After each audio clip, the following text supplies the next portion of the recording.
One of the greatest games in recent SEC history is the Tide. Roll the Dogs yet again. We'll get to our SEC Week 5 winners and losers. Locked On SEC starts right now.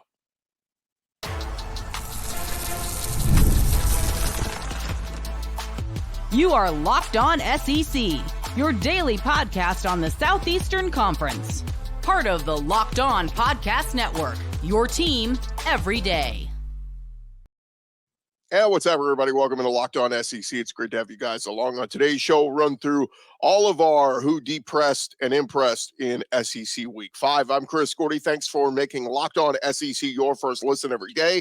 Shout out to everydayers who are free and available wherever you get your podcasts and on YouTube, part of the Locked On Podcast Network, covering your team every day. And today's episode is brought to you by FanDuel. Place your first $5 bet, and you'll get started with $200 in bonus bets guaranteed. Visit FanDuel.com to get started. All right, sometimes we switch it up. We start with our losers of the weekend. I want to be positive. We're going to start with our winners of the weekend, so let's dive into it. And our first winner of the weekend, we head to Tuscaloosa, as it was Kalen DeBoer in perhaps one of the greatest recent SEC games in recent years. Alabama head coach Kalen DeBoer picking up his first career SEC win as the head coach of the Tide in a matchup we were waiting all offseason to get here. And Bama came out the hungrier, more aggressive team. They outscored Georgia 21-0 in the first quarter. They held a 30-7 dominating halftime lead.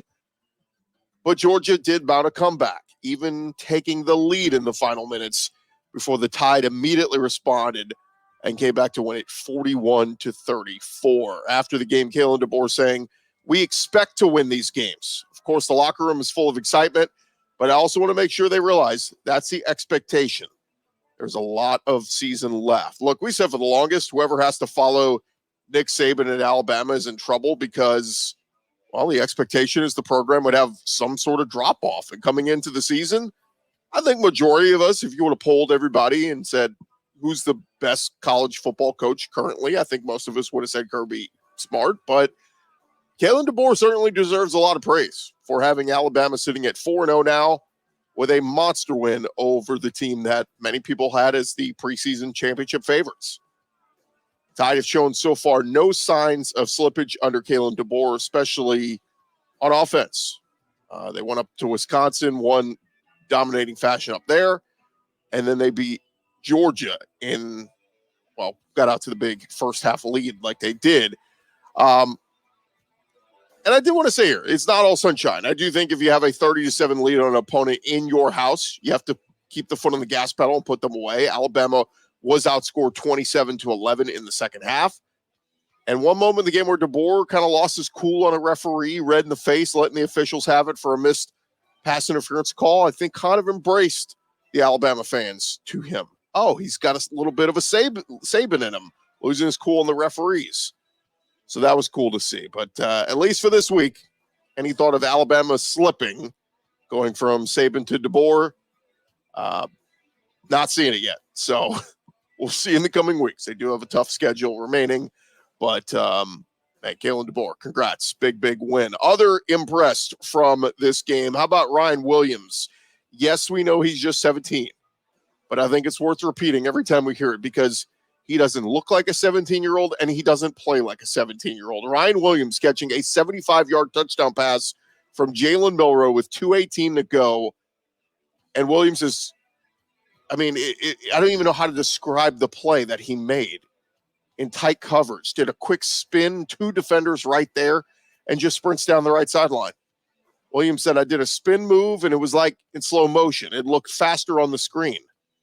But that long touchdown pass came just 13 seconds after Carson Beck had hit Dylan Bell for a 67-yard bomb to take Georgia's first lead of the game.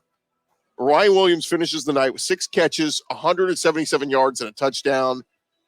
He even had the words, "kill everybody," written in his eye black on his eyes. It was his second 100-yard game of the season. He has scored a touchdown in every game this season for Alabama. He is second in the SEC in receiving yards on the year behind just Ole Miss's Trey Harris. He's tied for second most receiving touchdowns in the SEC with Trey Harris and Kyron Lacey. They're all just one behind Keandre Lambert-Smith. And yeah, if you're getting sick of hearing about Ryan Williams already, I got news for you. He's probably not going anywhere. if you hate Alabama, you still got to tip your cap and say, that kid is awesome. And for him to be having an impact like he is at just 17, I think makes us all go, what is in the water at his high school? Unbelievable. Can't wait to see what this kid does down the road. Another impressed from this game, Jalen Milroe. Look, I said it, I tweeted out immediately. We got a new Heisman Trophy leader in the clubhouse. I get it's just 4 games into the season, but Milroe was fantastic. Goes 27 for 33, 374 yards, 2 passing touchdowns, 2 rushing touchdowns, 177. Look, the rushing yards were just incredible to see what he did in this game. Did have the 1 pick, but Milroe becomes the first player in the AP poll history to have 300 yards passing, 100 yards rushing, and 2 rushing touchdowns versus a top 5 opponent.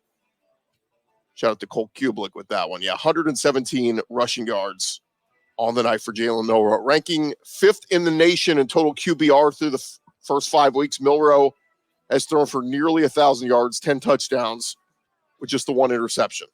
He's tacked on 273 rushing yards and another 8 scores. And he's looking exactly like we thought. Look, we saw glimpses of greatness last year from Milroe as he was a first-time starter. Now we're seeing consistent moments of greatness from him each week. And Kalen DeBoer telling ABC after the game, coming out of the gates, it really felt like the last 2 weeks of practice. There were some steps that were made with him, some little things. He's got more ahead of him. There's more of him to go, but he did a great job. He got comfortable. He did it with his legs and through the air. All right, I know we spent a lot of time on this game, but one more impressed from this game. How about Zabian Brown? The other number 2 for Alabama, this one on defense, the true freshman Zabian Brown intercepted Carson Beck in the final minutes in the end zone to secure the victory. If Beck completes that pass, we're probably going to overtime. Immediately after the game, DeBoer said he knew it was only a matter of time until Brown got that pick. It was the first pick of his career, and it came in the clutchest of moments. Kalen DeBoer said, I know he's a smart guy, and sooner or later he was going to read what was going on and make a play. Young guy. It's only going to continue to get better. He's a heck of a player. But Brown's interception was Carson Beck's last interception of the game, 3rd one on the night. Also, a quick shout out to Deontay Lawson. He had 10 tackles, a sack, 2 tackles for a loss, and a pass deflection. Next up for Alabama, a trip to Nashville to take on Vanderbilt. And I will just add, worth noting, we could see a rematch between these two by season's end. If Georgia wins at Texas and a few other things happen, we could see a Bama-Georgia SEC championship game again. And then potentially we could see a playoff matchup at some point between Georgia and Alabama. Certainly something to keep an eye on. All right, other impressed around the SEC. How about Mark Stoops, man? Kentucky upsets number 6 Ole Miss 20-17 on Saturday. Rebels kicker Caden Davis hooks a 48-yard field goal attempt with 48 seconds left to give the Wildcats their highest-ranked win of Mark Stoops' 12-year career there. Kentucky had not beaten such a highly ranked team on the road since 1977 when they won at Penn State. Stoops saying it was our kind of game, a dirty, ugly, hard-fought game. I know it's only one game, but it was a very important game for us. Obviously could not be more proud of this team. Ole Miss had a 7-game win streak snapped. They were shocked. They were a 15.5-point favorite coming into this game. I don't know anybody that picked Kentucky to win this one. Wildcats took a 3-point lead with 2:25 left in the 4th quarter. A little lucky fumble. Gavin Wims had fumbled into the end zone. Josh Caddis fell on it for the go-ahead score. And look, a few weeks ago, Stoops was criticized for not being aggressive enough in his loss against number 1 Georgia. Well, they hit the go-ahead touchdown drive, 63-yard completion from Brock Vandagriff to Barian Brown on a 4th and 7 from their own 20. And shout out to Brock Vandagriff. He finished with 243 yards and a touchdown. But shout out to Mark Stoops, man. This Kentucky defense, they have given up only 36 points over their last 3 games. Kentucky defense held Ole Miss to season lows in nearly every statistical category, holding them to 353 yards. It's 7 tackles for a loss, 4 sacks, held the Rebels to just 1 of 10 on 3rd downs. Stoops said, it means a lot. We started tough with a brutal schedule, and our guys kept on fighting. They just keep on coming back. Kentucky improves to 3-2. They got a bye this week. Then they host Vandy on October 12th.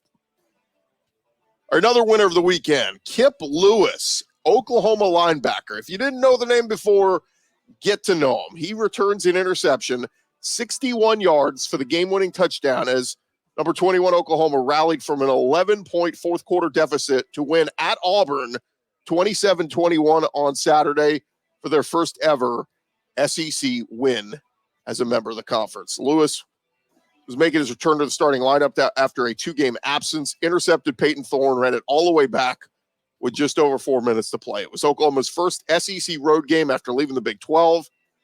They bounced back from that home loss to Tennessee in their SEC opener. True freshman quarterback Michael Hawkins gained 230 yards of total offense in his first career start. Next up, Oklahoma.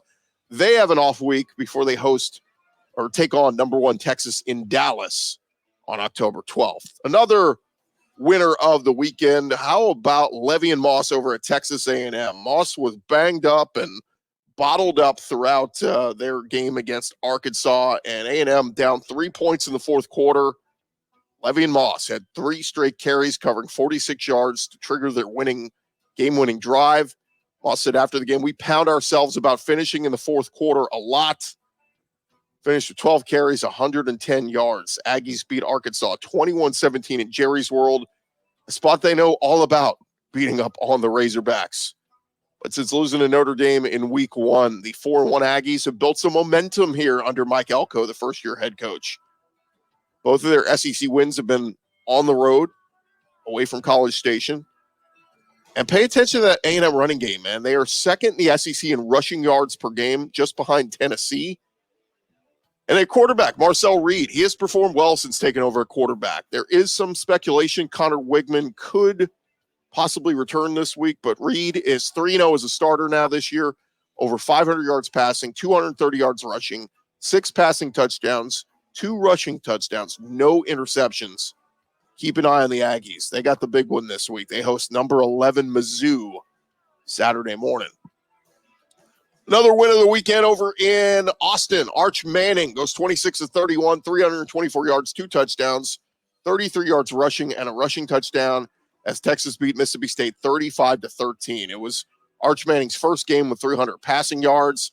A nice start again for Arch, in for Quinn Ewers. And on the season now, Arch completing 70% of his passes, 900 passing yards, 9 passing touchdowns, 3 rushing touchdowns.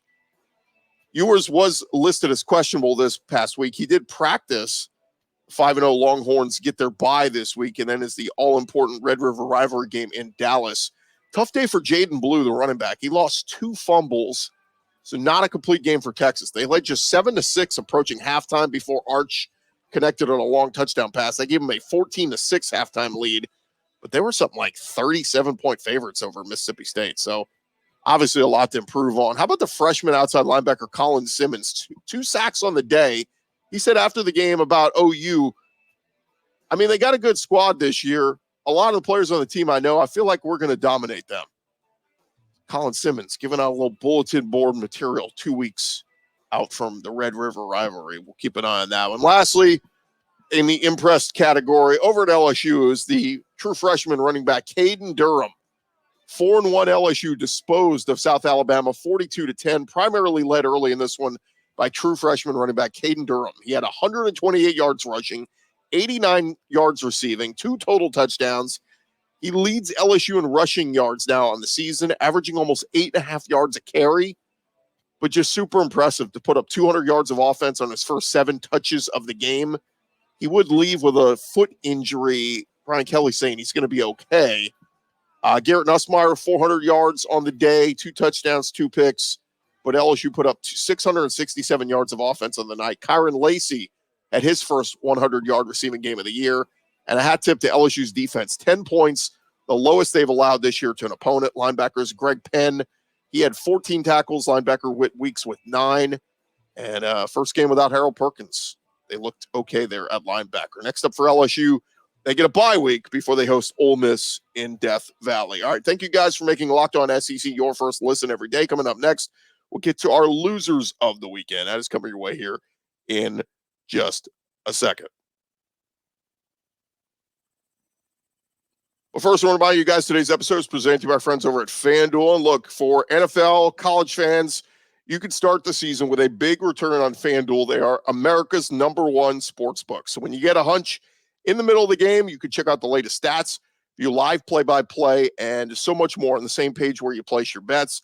You'll get started with $200 in bonus bets guaranteed when you place your first $5 bet. That's FanDuel.com. And I was just peeking out the latest Heisman odds. Jalen Milroe now at plus 210. He's listed as the favorite. Nico Iamaleava and Jaxson Dart, they are both at plus 1,800. So some longer odds there for Jaxson Dart. Now, Quinn Ewers is at plus 2,000. Keep in mind, he's probably going to come back and play some of Texas's most important games. Carson Beck drops all the way down to plus 2,500. Look, he played better, much better in the second half against Alabama, but we can't erase what he did in the first half. And Garrett Nussmeier, if you want a long shot, he's been awesome this year. He's at plus 4,000. LSU still with some of their biggest games remaining. Check it out at FanDuel. It is FanDuel.com, and on the app, you can download it right now. It is FanDuel.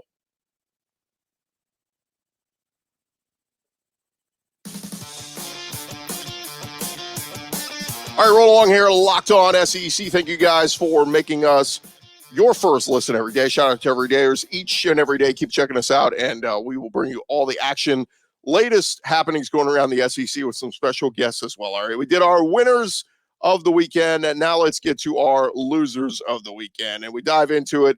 It is Kirby Smart. Kirby Smart's 44-game regular season win streak came to an end Saturday night in his 41-34 loss to Alabama in Tuscaloosa. A lot of respect for Alabama's team, their fans, and the venue, Kirby said. It was one hell of a game, a tale of two halves. Obviously, we were not really prepared, and that falls on me. Kirby Smart asked about being now 1-6 against Alabama in his career. He said, I don't know. What's everybody else's record against them? Has anybody else got one better than 1-6 that's played them that many times? I don't think so. I think they got really good players. He went on to say, Nick, meaning Saban, recruited some good players here. Kalen's got good players here. It's a tough battle. And that Kirby Smart's record since the start of 2021, a dominating 45-3. But all three of those losses now to the Alabama Crimson Tide, and that's two different coaches now he has lost to. As some people were saying all weekend, the kryptonite for Kirby Smart and the Georgia Bulldogs, it's Alabama. And it might not just be a Nick Saban problem. Another depressed of the weekend. How about Carson Beck? Man, he had a first half to forget in Tuscaloosa. Throwing not one, but two interceptions. Got called for an intentional grounding in the end zone that resulted in a safety. Nearly threw a third pick in the first half. Got sacked, lost a fumble. Georgia trailed at halftime 30-7. They also trailed 6-3 at halftime at Kentucky 2 weeks ago. In the last 5 years, Georgia has trailed at the half in a game only 12 previous times. That's 17% of all their games. Saturday's game marked the first since 2016 in which Georgia has trailed at the half in consecutive games. Their 23-point deficit was also the largest halftime deficit Georgia has faced in a game since Kirby's first year in Athens. And, of course, Carson Beck threw the game-sealing interception in the final minute to seal the win for Alabama. The three interceptions on the night were Carson Beck's first interceptions of the season. Last year, he threw just 6 all year. It was his first career multi-interception game as well. Carson Beck now 16-2 as a starter, with both losses coming to Alabama. Beck does deserve some praise, though, for not quitting, getting Georgia back into this game. He did throw for 439 yards and 3 touchdowns on the night. Also had some hard runs trying to move the chains. But next up for Georgia, they will host Auburn this Saturday afternoon. Now, on SportsCenter, Paul Feinbaum was asked about the Crimson Tide's win. Feinbaum said, I've covered the SEC for more than 40 years. You can see on my face right here, I believe that's the best college football game in the SEC that I've seen during all those years. I know we often get hung up with being prisoners of the moment, but it is an exaggeration. You saw a lead, you saw a comeback, you saw that ending, everything you could have, including the fact that we have one of the best rivalries in the SEC, two of the best teams in the country who may or may not play again. It had absolutely everything. So Paul Feinbaum's thoughts. All right, other depressed of the weekend, Lane Kiffin. I kept saying for weeks that Ole Miss had looked very impressive, but that they hadn't played anyone and that they hadn't been tested yet. And that came back to bite them on Saturdays. Lane Kiffin's number 6 Ole Miss Rebels fell to Kentucky 20-17. Lane Kiffin saying after the game, beyond disappointing. It's a disappointing day. The game comes down at the end with us having a chance to win in every phase, and we didn't do it. Got to give credit to Mark Stoops. Like we mentioned, it was Kentucky's first win over Ole Miss in Oxford since the 1970s.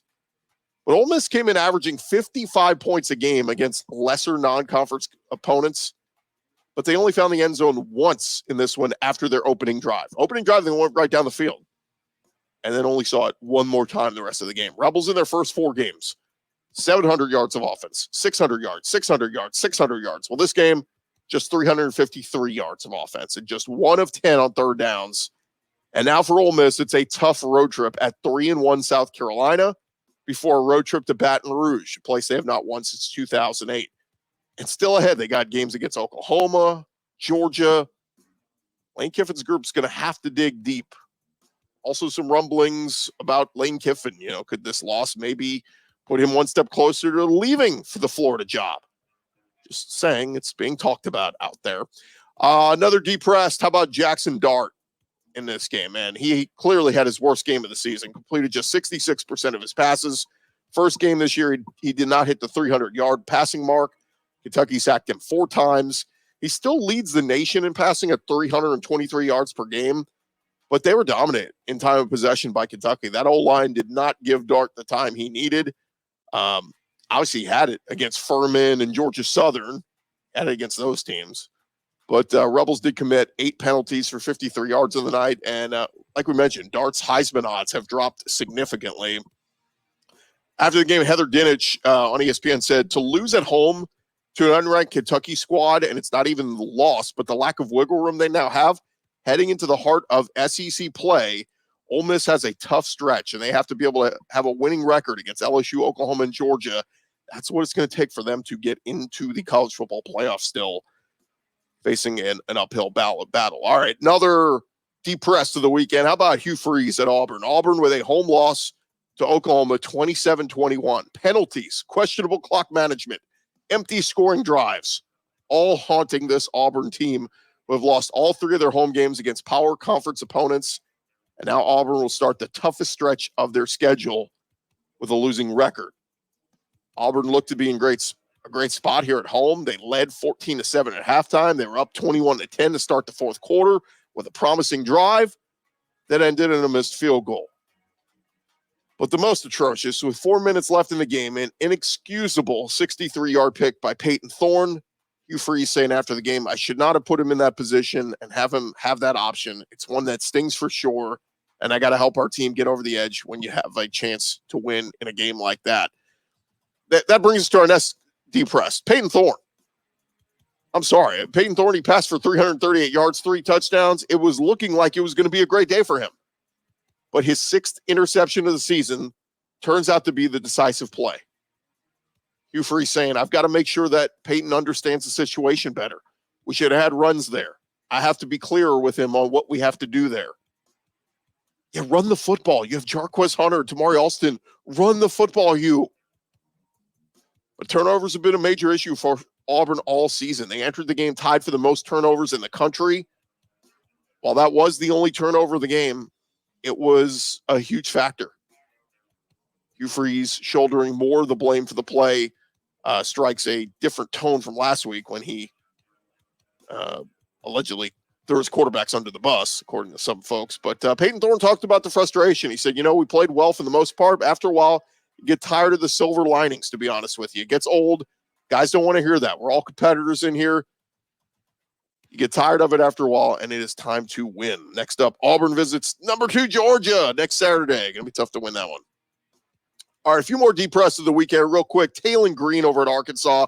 Look, I've been singing his praises. I love what the kid did to start the year. But in this one against A&M, he throws for 279 yards, 1 touchdown, 1 pick, fumbles 3 times, loses 2 of them. And Arkansas loses to A&M 21-17. And that is now 12 of 13 the Hogs have lost in this rivalry. 7 of those losses by just 1 score.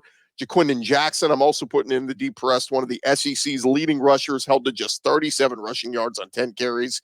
He did find the end zone, but now 3-2 Arkansas has to host number 4 Tennessee before a bye week, and then they host number 13 LSU. Going to be very tough on them. And then our last deep press of the week, Jeff Lebby over Mississippi State. The Bulldogs lose in Austin 35-13. They dropped to 1-4 overall, 0-2 in the SEC. Look, it was going to be a tough challenge. You lose Blake Shapen for the year at quarterback. Michael Van Buren, just 12 of 23 for 144 yards. Not even 300 yards of total offense on the day for the Bulldogs. And next up, they have a bye. Then it's at Georgia, home for Texas A&M. Then they still have to go to Tennessee, home against Mizzou, and then the Egg Bowl at Ole Miss. UMass is Mississippi State's likely only remaining win. Maybe Arkansas if they get lucky, but it is going to be tough for Jeff Lebby. All right, still more to come here on Locked On SEC, part of the Locked On Podcast Network, covering your team every day.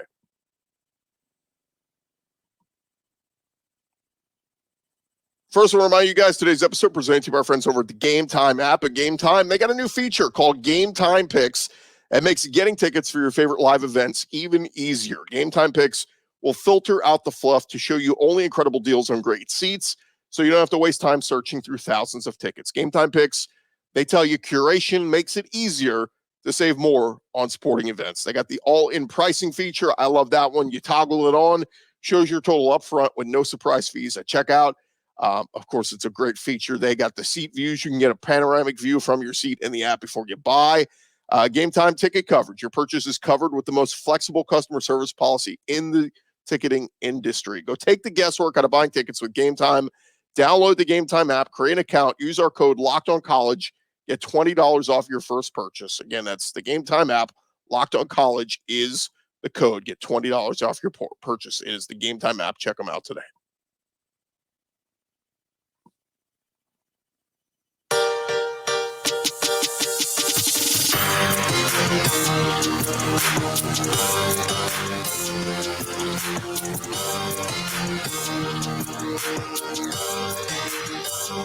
All right, one more segment to go here on Locked On SEC. Thank you guys for making us your first listen every day. And as we start to wrap up here, I do want to get to the AP polls. The new AP poll, top 25, is out. And here's what it looks like. The biggest results of the weekend coming in the SEC. The Georgia Bulldogs take a little bit of fall down to number 5. But the biggest story is we got a new number 1. Alabama moves up to number 1. And the SEC has 4 of the top 5. Alabama 1, Texas 2, Ohio State 3, Tennessee 4, Georgia 5. But how about this? 9 SEC teams ranked in the AP top 25. You've got Missouri sitting at number 9, rather. Missouri at 9. Ole Miss slides back to 12. LSU sits strong at 13. And then how about at number 25? When the AP poll first came out Sunday morning, it had UNLV as the number 25 team. Well, Ralph Russo from the AP came out and said, actually, there was a tie. Texas A&M tied with UNLV for number 25. He said there was a glitch on their website in what is essentially a top 26 this week. So Texas A&M, it was weird because they were in the top 25 a week ago and they beat Arkansas. How did they fall out of the top 25? Well, they're in there, but tied with UNLV at number 25. But that's 9 SEC teams ranked in the AP poll. Others receiving votes. You had South Carolina with 8 votes and Kentucky with 6. So certainly could have some more SEC flavor here in the next couple of weeks. All right, other news. How about SEC Nation in week 6? They announced that the traveling pregame show is headed to College Station this weekend for Mizzou at Texas A&M. It's an early one, but going to be a big one out there at Kyle Field as the Aggies had a nice, like we said, nice win over Arkansas. Missouri coming off of their bye week, but SEC Nation will be out there. Marty and McGee will be out there. I saw our buddy Josh Pate will be heading out there, so going to be a lot of fun to see all those big publications out there. And before we get out of here, one other note I did want to add in here. I saw with, we talked about with Jalen Milroe. He is the new leader in Vegas for the Heisman Trophy on FanDuel, and just about all the other sports books out there have moved Milroe's odds up. Still a long way to go, but he would become the 5th player in Alabama football history to win the Heisman if he could do it, joining Mark Ingram, Derrick Henry, Devontae Smith, and Bryce Young. But he entered this game with an 8-0 touchdown to interception ratio. in Alabama's previous 3 contests. So he's having quite a go of it. So shout out to Jalen Milroe. We'll see if he can continue on this trek, and Alabama got to avoid any more pitfalls the rest of the way. Do want to mention as well, it was good to see Miss Terry Sabin as the celebrity guest picker over the weekend in Tuscaloosa.